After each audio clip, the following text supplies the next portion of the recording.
ఓయ్ రామకుడు రాంప్యాడి పాను ఇచ్చి తానేమంటాడు తల్లి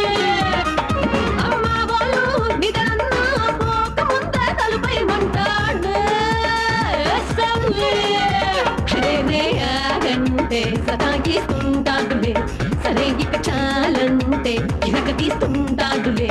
అదే మరి అసలని కుసలని చెంపని పెదవిని ఏం చెప్పున్నా